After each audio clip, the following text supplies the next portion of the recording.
Tuberkulosis ini memang menjadi perhatian dunia dan Indonesia bahkan tuberkulosis menjadi penyebab Indonesia adalah negara nomor 2 dunia dengan kasus tuberkulosis atau TBC terbesar di dunia.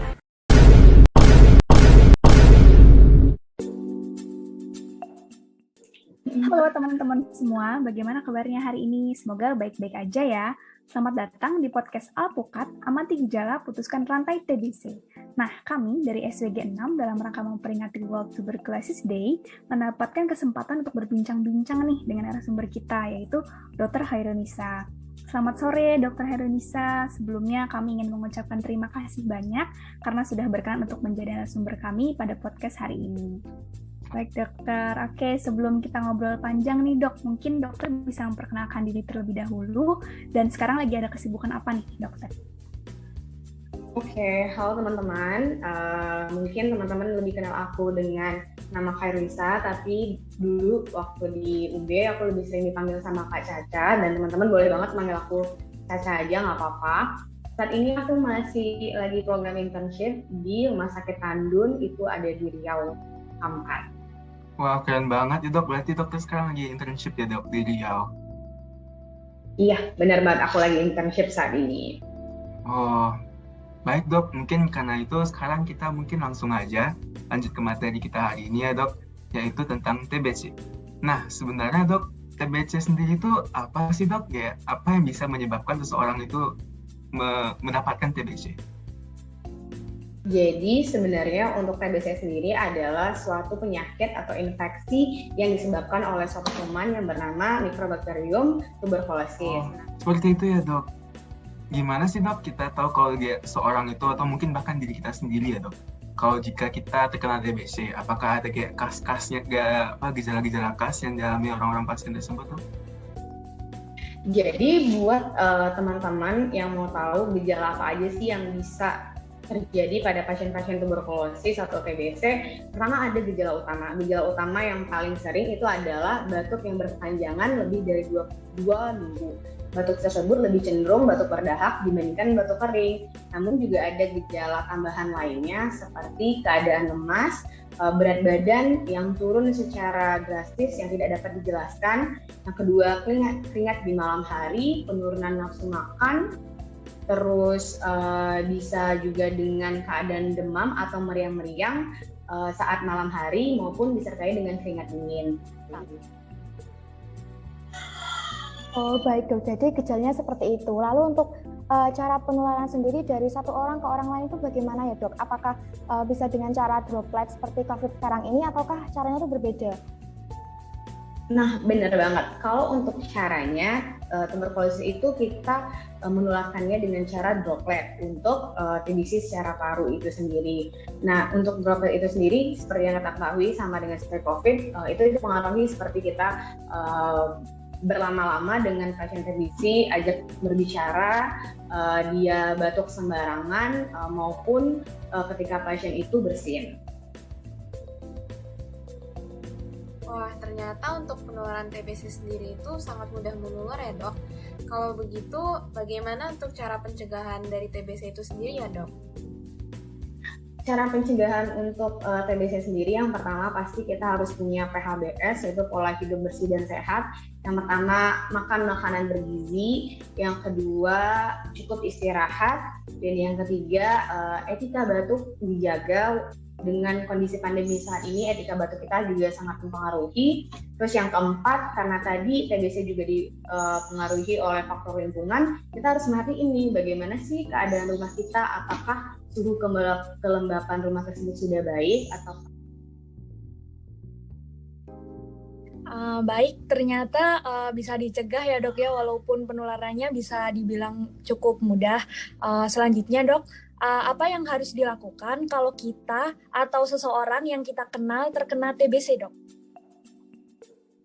Sebenarnya kalau seandainya kita kenal orang-orang yang kena TBC, yang pertama kita sebagai tenaga kesehatan yang pertama adalah mengedukasi dia tentang bagaimana cara mencegahnya atau menularkan penyakit tersebut. Cara mencegah untuk menularnya ya. Terus yang kedua yang bisa kita lakukan adalah kita bisa terjun aktif untuk menjadi pengawas minum obat.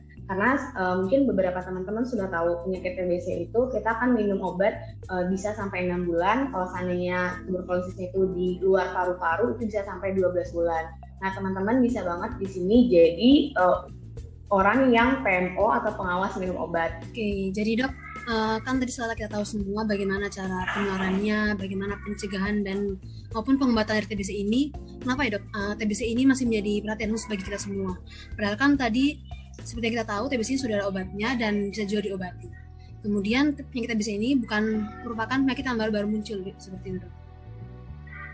Jadi kenapa sih TBC itu masih sering banget kita dengar? Kenapa sih orang-orang masih ngomongin TBC udah berapa tahun sih kita sering banget ya dengar TBC terus-terusan? Karena faktanya yang kita temukan berdasarkan data, berdasarkan WHO, Indonesia sendiri saat ini menduduki posisi kedua ataupun ketiga berdasarkan TBC Global Report untuk kasus TBC sendiri. Kita berada di negara kedua sebelum India. Kalau misalnya kita negara ketiga itu di antara India dan Cina. TBC sendiri ini adalah suatu penyakit yang 10 penyakit yang menyebabkan kematian tertinggi di dunia maupun 7 penyakit yang tertinggi juga di Indonesia. Dan kenapa TBC ini masih menjadi highlight? Karena untuk global sendiri dunia, WHO sudah menetapkan 2050 dunia itu sudah tereliminasi dari TBC. Untuk Indonesia sendiri, kita punya target nih di tahun 2030 kita akan terbebas dari TBC. Makanya masih banyak banget digadang-gadangkan untuk pengobatan TBC sendiri. Dan kenapa masih jadi highlight banget untuk TBC sendiri?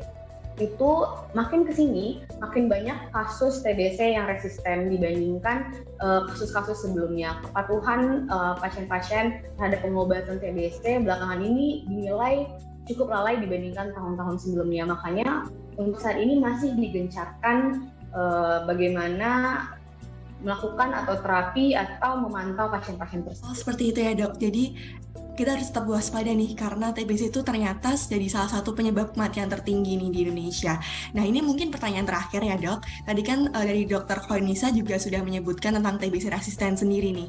Nah untuk kasus TBC resisten itu apakah penata laksananya itu berbeda dengan TBC secara umum ya dok atau mungkin sama? Jadi untuk secara garis besar TBC resisten dengan TBC umum lainnya sangat berbeda dalam yang pertama adalah durasi pengobatan. Kalau TBC biasa kita melakukan terapi itu selama 6 bulan, tapi kalau misalnya TBC resisten itu kita lakukan sama dengan TBC ekstra paru itu bisa sampai 9 sama 12 bulan.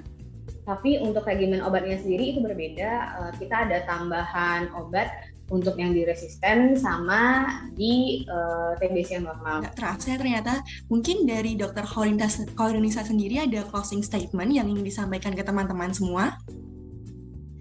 Untuk closing statement aku pada podcast kita hari ini mungkin sebagai health educator kita benar-benar harus sadari TBC ini masih banyak banget di lingkungan kita. Ayo sama-sama menjadi edukator yang baik, menjadi edukator yang berani, menjadi edukator yang pintar untuk memberikan wawasan kepada orang sekitar kita, bermanfaat untuk orang sekitar kita.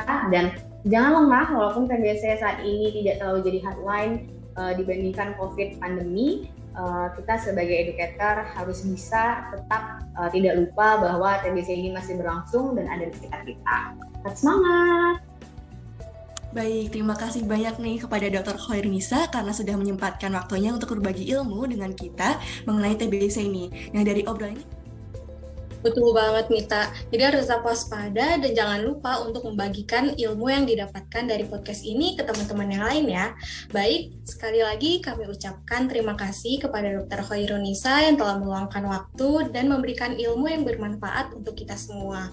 Semoga ilmu-ilmu yang telah Dr. Khoirunisa berikan kepada kami akan bermanfaat bagi kita semua. Sampai jumpa lagi di lain kesempatan. Alpukat, amati gejala, putuskan rantai TBC.